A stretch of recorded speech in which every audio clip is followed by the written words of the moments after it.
puissance politique, la métropole de toute l'Afrique, c'est le Portugal. Pourquoi on nous parle des Zoukeli, des consorts? Alors, à la mort, il meurt en 1460, Dom Henrique. À sa mort, on confie le business à l'un de ses frères. Qui n'est pas très... Bon, il y a un de ses frères qui va... À la mort de leur père, c'est un de ses frères qui va monter au trône, c'est Eduardo. Mais lui, il reste toujours en retrait. Et après, lui-même, il décède. Et on confie le business de la traite négrière à un autre frère de la famille. C'est toujours dans la famille royale que ça se passe. Mais ce frère, il n'est pas aussi entreprenant que Dom Henrique. Alors du coup, qu'est-ce que les gens font? Ils embauchent du personnel pour les représenter dans les différents... Parce que les découvertes sont... Hein, les possessions portugaises se sont étendues dans la période. Et donc, ils embauchent du personnel, donc des représentants de la couronne portugaise en Afrique, qui sont les véritables chefs.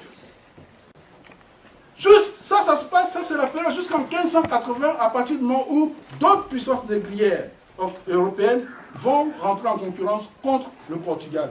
Et progressivement vont évincer le Portugais. Elle possède, attention là on est sur la côte de l'or, mais depuis l'Afrique du Sud jusqu'au Mozambique, elle possède les côtes. Elle fait le commerce de la Malaguette, etc. avec l'Asie. C'est la plus grande multinationale, le plus grand armateur de la période, le plus grand employeur, genre Total Fina aujourd'hui, quoi, de la période, la plus grande capitalisation boursière, pour parler d'un langage contemporain. C'est la VOC. Et bien entendu, toutes les couronnes royales, y compris la couronne hollandaise, avaient des parts. C'est pour ça que c'est une société anonyme. Hein. C'est pourquoi on ne sache pas quels sont ses véritables propriétaires. Un portrait peu flatteur des Hollandais. Au XVIIe siècle, la Hollande était une nation très riche, la plus riche du monde. Et nous étions très jalousés, en particulier par les Anglais. On peut penser que, c'est vrai, les Anglais auraient un peu stigmatisé ces capitaines hollandais qui n'avaient peur de rien, qui essayaient de faire fi de toutes les lois pour le profit. Il ne faut pas oublier, c'est l'époque des grands amiraux hollandais, les deux Tromp, le père et le fils, Ruyter, qui ont même pénétré dans la Tamise, c'est-à-dire que la lutte entre l'Angleterre et les Pays-Bas a été terrible. En 1667, sous les ordres de l'amiral Ruyter, la flotte néerlandaise organise un raid militaire surprise aux portes de Londres. Il s'empare même du vaisseau amiral britannique qu'il ramène à Amsterdam. C'est un camouflet pour les Anglais et le ressentiment envers les Hollandais est immense. Cette défaite fut bien sûr extrêmement embarrassante pour les Anglais. Pour nous, c'est un grand moment de notre histoire. Mais je ne crois pas que ce soit le cas pour les Anglais.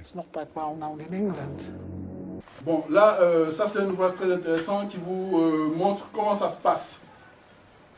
Donc, je cite en rouge, les Fétous, c'est donc une population africaine de la côte qu'administre la VOC, n'accepte pas la volonté de monopole des Portugais et accueille les interlopes hollandais, anglais ou français.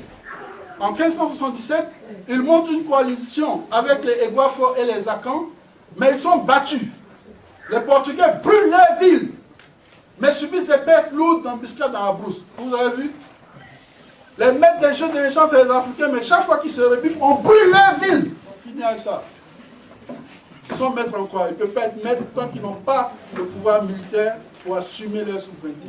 L'esclavage au Cameroun, quand on parlait des sites d'esclavage en Afrique, c'était toujours Gorée, Ouida, la Gold Coast, jamais le Cameroun. Spécialiste en histoire de l'esclavage, le professeur Fomine participe aux recherches qui repositionnent actuellement le Cameroun dans l'histoire de la traite négrière. La place du Cameroun dans la traite transatlantique n'a pas été bien estimée.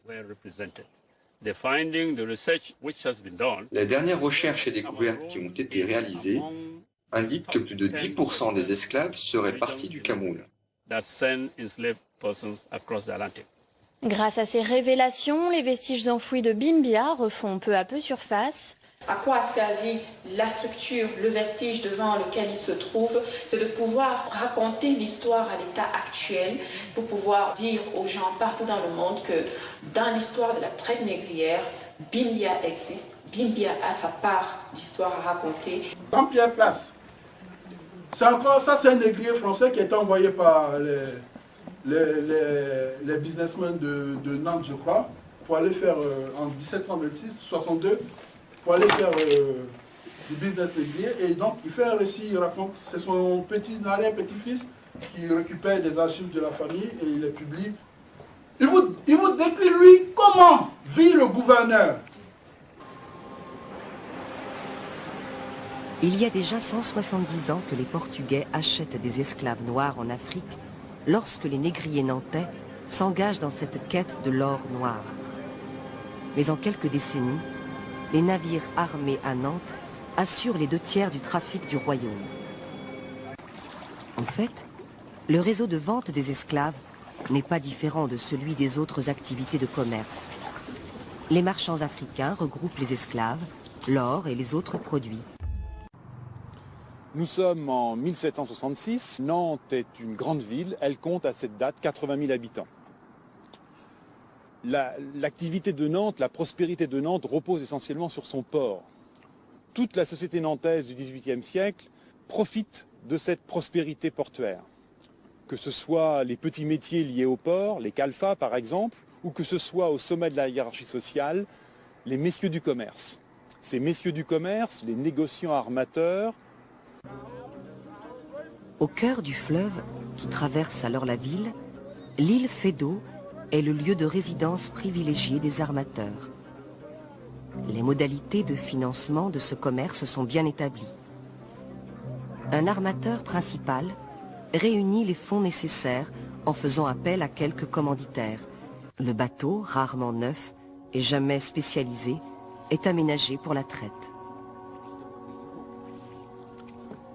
Avant de partir pour notre destination, je vais donner l'esquisse du navire, le comte d'Hérouville. Il était monté de 6 canons et de 24 hommes d'équipage, ce qui était sans doute trop pour le manœuvrer.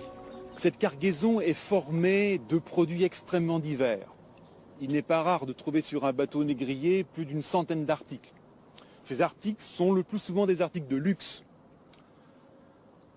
Des textiles, des armes, de l'eau de vie. Et il faut donc effectivement avoir cet objet dans la cargaison du bateau pour pouvoir se procurer ensuite. Commerce de la honte, de l'horreur. Pendant près de 4 siècles, des millions d'hommes, de femmes ont été déportés d'Afrique vers l'Amérique du Nord et les Antilles françaises, vendus comme des bêtes de somme. Dans ce focus, nous vous proposons des témoignages rares, ceux de descendants d'esclaves, ceux aussi de descendants de familles qui se sont enrichis durant cette période sombre. Reportage à Nantes, premier port négrier français au XVIIIe siècle. Nous appareillâmes le 15 mai 1766 à 5 heures du matin. À midi, nous perdîmes la terre de vue et fîmes nos relevés d'usage.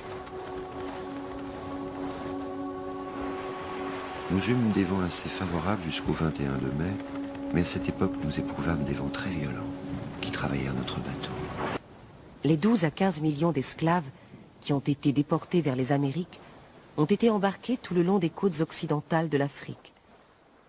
Les rivages du Sénégal et de la Gambie ont été les premiers visités.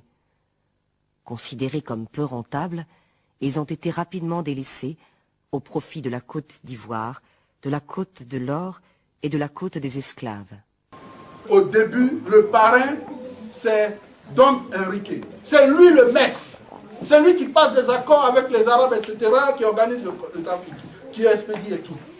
Après, vous connaissez le traité de Tordesillas en 1494, qui partage le monde entre l'Espagne et le Portugal.